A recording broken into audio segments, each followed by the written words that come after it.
We were just talking off camera about a pretty high-profile coach that you've had an encounter with, Eddie Jones. Yeah. What's your deal? What have your dealings with Eddie Jones been? Yeah, not great. I was a young kid in Australia, and I came out here to play NPC for a season, just for 3 months, and I had I met Eddie back in Sydney. My boss rang up one day. He said, "Mate, phone call for you." And I was an electrician, just an apprentice electrician in Sydney, and it was Eddie Jones. And I was like, "Oh, yeah." And he goes, "Oh, I want to meet." And so we had a bit of a yarn about maybe heading down to the Brumbies for that season, for that following '99 season, and.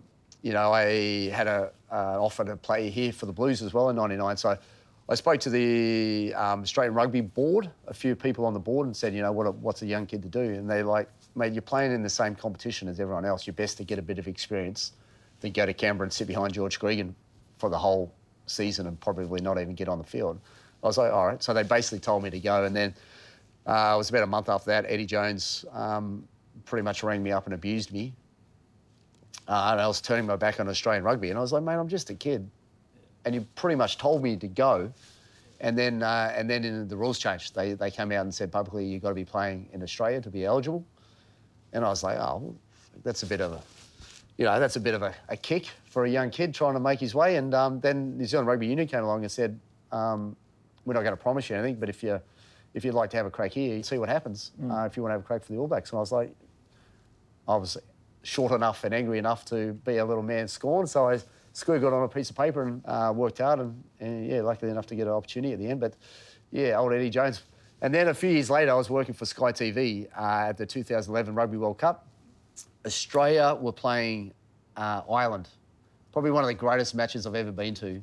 And I had to do the pre-show with Eddie Jones, who I don't think he knew who I was from those conversations the years before, but I was just ribbing him, and then I had to sit and watch the whole game at Eden Park next to Eddie Jones, going for Ireland, with the whole country.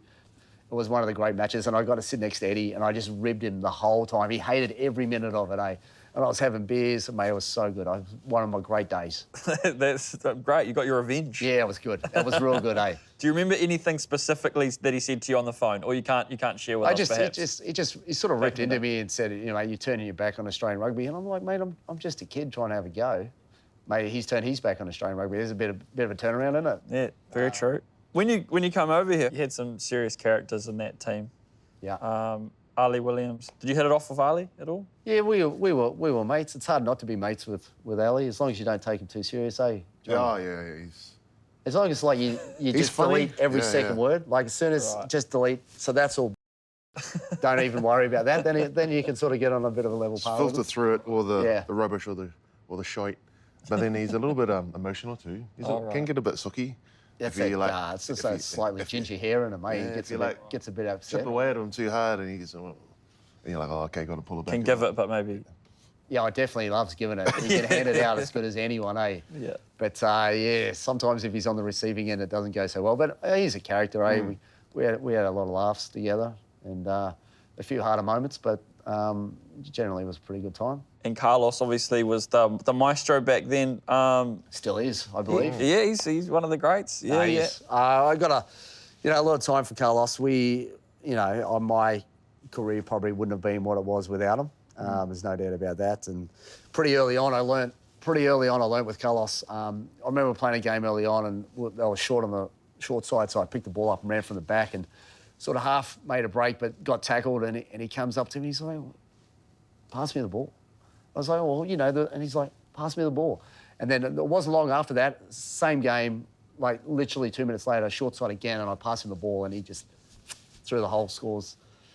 And I was like, yeah, just get him the ball. Yeah. And just get him the ball. And that's probably as simple as it needed to be back then. Get him on the front foot and give him the ball, and magic happened all of the time. So, yeah, he's a great man. Trainings too. Yeah, he's early on. I mean, obviously, you're a little bit earlier, 98, 99, but then when I sort of joined at Team 02, and I just remember him and Orene, like, obviously they'll be starting, then the non-23, these two guys just going at it. Chip kicks, side steps, trying to, like, one-up each other. Yeah. And he was always, like he's super shy. Like, he was just super, super shy. kid, really. And then but he was just the professional. Like, he was the first professional hardcore. Like, he had the abs, he had the pecs, he was just the first real professional athlete in rugby. Because, mate, there were still court sessions every weekend. Like, we were drinking a lot of beer on a Saturday night, early hours Sunday. And, good times were being had. But he was lean, ripped, fit, strong, could play the game. And, the amateur rugby sort of hadn't really seen anything like it. Do you remember, like, were you playing with him when he did the Toffee Pops ad? So that's when I arrived. The first massive billboard I seen was him with his shirt off with a gown on. It was like on the side of one of the big buildings in the CBD. Like, it was literally a 30-story billboard of him with his shirt off. And I'm like, what is this place? Yeah. That was all. He was full Toffee Pops mode when I got in. Yeah, my first year. Superstar, wasn't he? Yeah. Yeah. Turn up to training with his Harley. On a Harley, park it. Open up the doors, like park it inside the building, not leave it outside. Yeah. Everyone's like, oh, Carlos is here. Cool. Yeah. Yeah. Were there any perks that you could kind of get? Maybe a little bit of, Mate, everyone also had the XR6s. Oh yeah. And I had they gave me a little Ford Laser. And I probably had that for 3 years. And I was just like, come on, guys. Because you guys had Ford on the front, right? Yeah. Yeah. So pretty much everyone got an XR6. Like, they were brand new, pretty cool. And I had this little Ford Laser. And I was like, come on, guys. Any chance? And they're like, nah. Like, it always used to be, we'll look after everyone. And then there's the Aussie to look after. Oh, sad. So even though I was from an island in the South Pacific, like most of the other team, because it was the island in the South Pacific was Australia, it was like, you're end of the queue, mate, down the back. Brutal. Yeah, that was pretty brutal. In terms of roommates through that period of time, was there anyone who led you astray?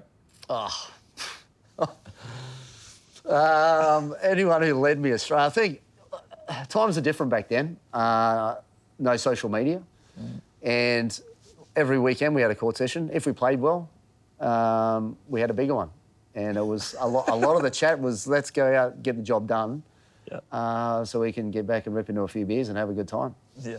And that's as simple as it was. And we had a good time, but, it was always you front up the next day. If you have some beers, you front up and get stuck into your hard work. And often those bigger sessions were after a few beers. So, it's just about that mental attitude of fronting up and getting the work done, work hard. And we're lucky we have, I'll rush you with skips for a bit. Yeah, So it helps when the skips is leading the charge. When the skipper is probably the biggest team alcoholic.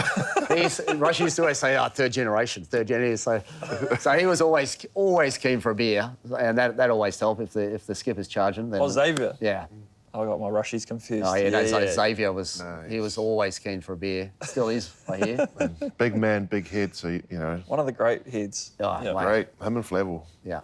A melon. Oh, yeah, that was, you had some brutes on your team as well, kind of, back in that day. You had a bit of a rep. Was it fun being the halfback behind that pack? Mate, it was good when they're Flavel and that. It was good when they're on your side. Like, definitely always enjoyed having Flavs on your side rather than playing against them. Like, if we played Auckland v Harbour, it was always just a scrappy affair where Cribby and Flavs throw the toys out of the cot and get angry and start punching and.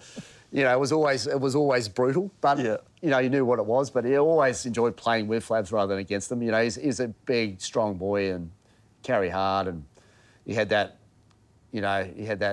tweak when the eyes missed it over. Anything was possible, like anything at all, with biting, punching, stomping. Like it was all on the cards. Once those eyes rolled back, it was like, here we go. Yeah. So it's good having him on your side, that's for sure. And obviously, one of the most iconic moments in your career.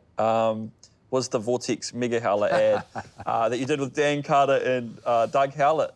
And was that one of your sort of big moments in the advertising sponsorship world? It was my first ad, really. Yeah. I was just so lucky that Dan's such a it actually made me look good. I remember him saying the words, and I'm like, man, that is terrible. Yeah. So I was like, I don't think I came out of it too bad, but obviously... Wasn't it the diving one too? Yeah, I dove and took a catch. It's like, yeah. And it was, yeah. I actually didn't think I came out of it too bad. Shorts and a white singlet, wasn't it? Yeah, and that thermal underneath the T-shirt, it was pretty cool. And I just think, I didn't come out of that too bad. And obviously Dan went on to some, pretty big heights, and they wanted to redo it for a few more years, the ad, and put it in Australia. And I'm like, hell yeah. Yeah. That's still good for me. And he was like, no chance. Really? So it didn't go around again, unfortunately. But you're also still continuing on with the advertising, obviously the ad for the Vortex, but then your calendar you did this year for work? What? Well, that was for Movember as well. I was asked short notice to, the fire service used to have a calendar, fireman's calendar, where we get our shirts off and sell calendars and raise a bit of money, and it sort of got a bit too PC, so it wasn't allowed. And one of the boys, had a brainstorm this year about, last year about bringing the old school calendar back with the shirts off and whatnots, which is, pretty daunting. And then he ran into me and said, mate, we're going to bring it back. We're going to get Movember involved. I'm a bit of an ambassador for Movember, so I was like, mate, I'm keen. If it's for them, then I'm in for sure. But it was pretty daunting. It was a tough 8 weeks to really try and trim down pretty hard and get myself in a position where I could take my shirt off in public, because it wasn't pretty. But it was a tough 8 weeks. So I'd had enough by the end of it, that's for sure. Going back a couple of years again, Rupeni, 2003, Rupeni Caucaunibuca. Yep. One of the greats. Tell us about Rupeni at his peak. What was that like witnessing? He was a freak, eh? Like, he was just a freak. Get him the ball. I remember we were at training one day. It was 2003 semi-final. So it was a captain's run before the Brumbies semi-final. And I put a box kick up and it bounced. And I was like, I looked at Rushy and I was like, wait, what? It doesn't normally bounce. What happened?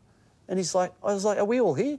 And Rushy gives it the old, so 1, 2, 3, and he counts. And he's like, and then he yells out to Fitzy. He's like, Fitzy, there's only 14 of us. And Fitzy is like, what? And he gives it the old 1, 2, 3, 4, 5. And he counts. He's like, and then Rupeni had a minder, Ken. He was a Fijian boy who was just in charge of having Rupeni at training. And so we look at Ken. We're like, Ken, there's only 14 of us. And Ken counts 1, 2, 3. And he's like, wait up. And he runs. So Rupeni lived down by Eden Park. Oh, yeah. So he ran down to Rupeni's house and brought him back. And he was not in a great shape. And we were like, wow. But, then he played the semi-final, had a blinder, and scored a couple of long-range tries. And, I think he broke his arm, but he didn't play the final. I think he broke his arm or his leg in the game. Strong little guy, but he could from standing start to flat out in like 3 steps. And, he could run quick, but only as quick as he had to. I'd love to see him, Usain Bolt chase him, because Fijians only run as quick as they have to. Yeah, true. So all the time testing, he'd just run, and he was never the fastest, but on the field, he was always the fastest because someone was chasing him. Now Devine back at half-back. Now Rupeni going to have Kunway on off, straight past him, straight past Alan Major. Enjoy every second of this. Now look, he stepped inside Kunwayo there. Marshall coming across. No, mate, Rupeni is a freak. He was just a freak. Yeah. Just too much speed. Like, there's no substitute for gas, right? And he there was quads too, eh? Oh, just step off both feet and just gas, like absolute express.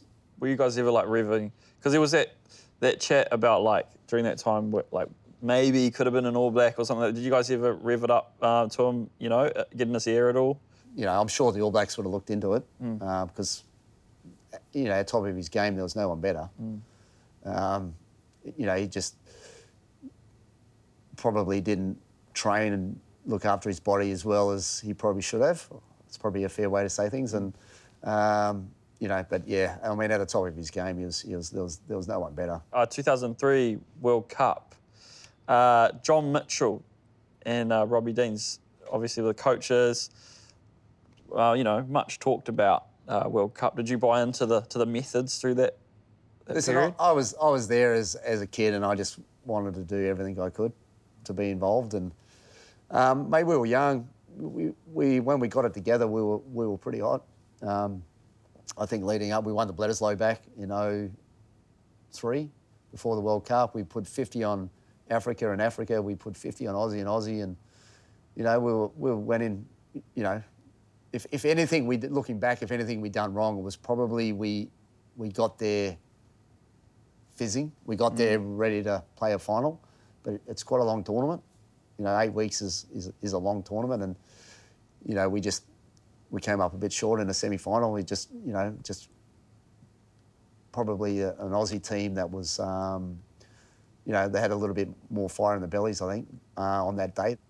I think New Zealand Rugby's learnt its lesson over the last few World Cups that pool play doesn't really count for much. It's that quarter-final, semi-final, that's where the footy's played, and that's where you got to be at your peak, not round one, but in that quarter-final, semi-final area. Good couple of years though, that 02. Oh, with mate, that lead and with the crazy, yeah. NPC and then... Yeah, mate, tours. like 2003, I think I was involved with teams that had NPC, Ramfelli Shield, Super Rugby, Tri-Nations, Bledisloe Cup. Literally, the Blues in Auckland had won NPC 02, Blues 03, All Blacks had won everything, Tri-Nations, everything leading up to the World Cup. I literally had every trophy you could have had in the Southern Hemisphere. That's awesome. And missed the big one. It's still not a bad trophy cabinet, though. Yeah, it doesn't Pretty really help. But What about your old ankle? yeah, mate. That was a bit dusty back in the day too, wasn't it? Yeah, the ankles were pretty average. They're not too. I don't do a lot of running anymore. I try not to run a lot, which has helped. But yeah, the ankles are. Yeah, they're pretty average. I just remember we used to travel on the bus or plane, and Stevie would be looking for ice. But obviously, we got game readies now. Right. But he had like this ice cooler had with a- that igloo thing with a tube. It's got a cry cuff, so it's It's basically strapped to a his- cooler, like a drinking cooler, Yeah. with a hose to a thing that you put on your ankle, and you use you'd raise it up, and the water pressure would force cold water into the. It was like a compression ice. Yeah, right. So I could just sit on a plane or a bus, and you could see my ankle just swell. It'd just swell up to like a softball. So I'd have to cry cuff my ankle to help break that swelling, so I could move it. It sure is. Yeah. So The that's cryo cuff one hand, beer another hand, most of the time. yeah. So that was that kept me moving. So I'm a bit better now. I'm a bit better now that I don't have to do so much running. Good runner too. No, I used Back to. yourself. I used to love running. I know not a lot of people can say that. I used to generally enjoy running, but not anymore. Absolutely. I was just thinking of that pre-season trip to Crate Australia. Yeah, the Great Pops. Absolute shambles that you So built up this massive thing for it. We used to have this thing with Auckland that Pat Lamb, I was in charge of entertainment committee, right? So Pat Lamb would go, Pat, we've been training hard, pre-season, we want to have a Sunday where we have a few beers through the Sunday, we get on Sunday night, and then on the Monday, Pat would just try and break us. Like it'd be a 3-hour training, finish with down and ups. You'd have to do down and ups until you couldn't do them anymore, and you'd say, sorry boys, I give up. And that's how you finish down and ups. You couldn't just like do one and like, oh, I'm finished. Like the first 5 who went out got punished again.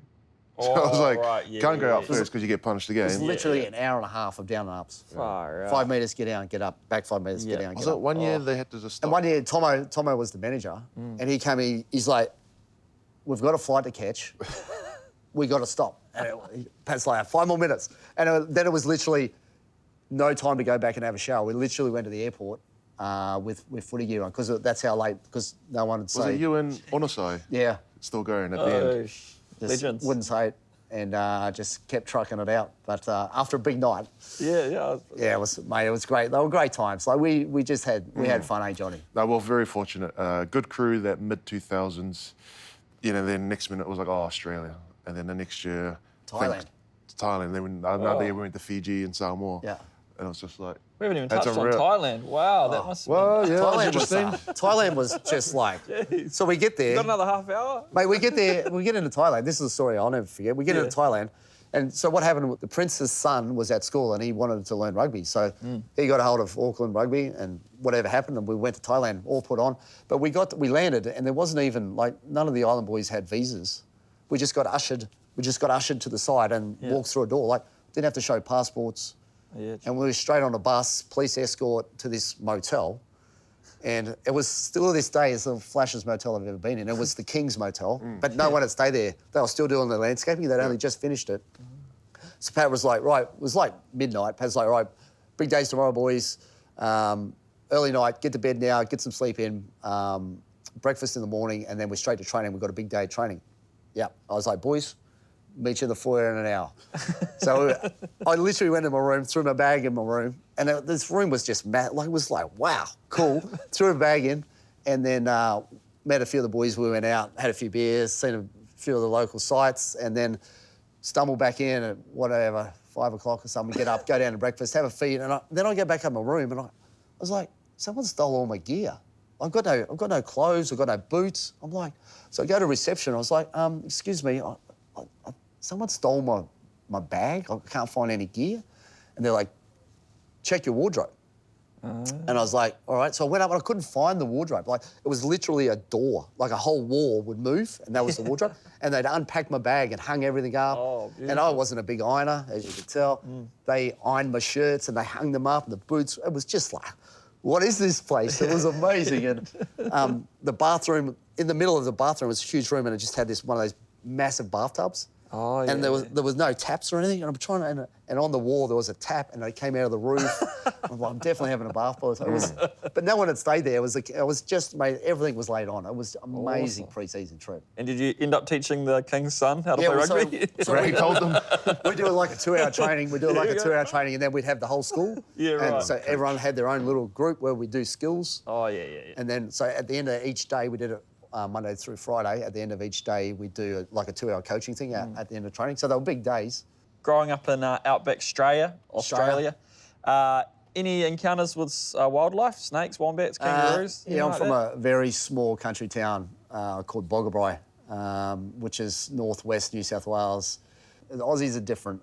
The first time I came over here, the boys took me to a game of golf. We went out playing golf, and ball was down near some water, and they were swinging clubs through some longer grass down near some water. I was like, whoa, whoa, whoa. It's like, be careful down there, man. That's snake country if I've ever seen it. They're like, we don't have any snakes here. I'm like, I was like, what, at all? They're like, yeah, at all. I'm like, good start. Good country. No, snakes are not my thing, eh? They're not my thing at all. Even if I see one on TV, like I'm like, around here somewhere. But yeah, we had them at home a fair bit. We had them at school. Not uncommon for them to just slither into school.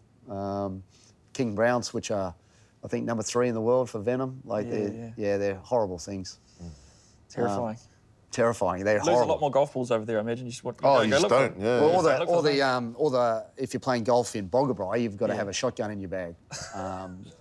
Because what happens, you hit the ball and there's crows, and the crows fly down and they think the ball's an egg and they pick it up and fly off with it. Oh.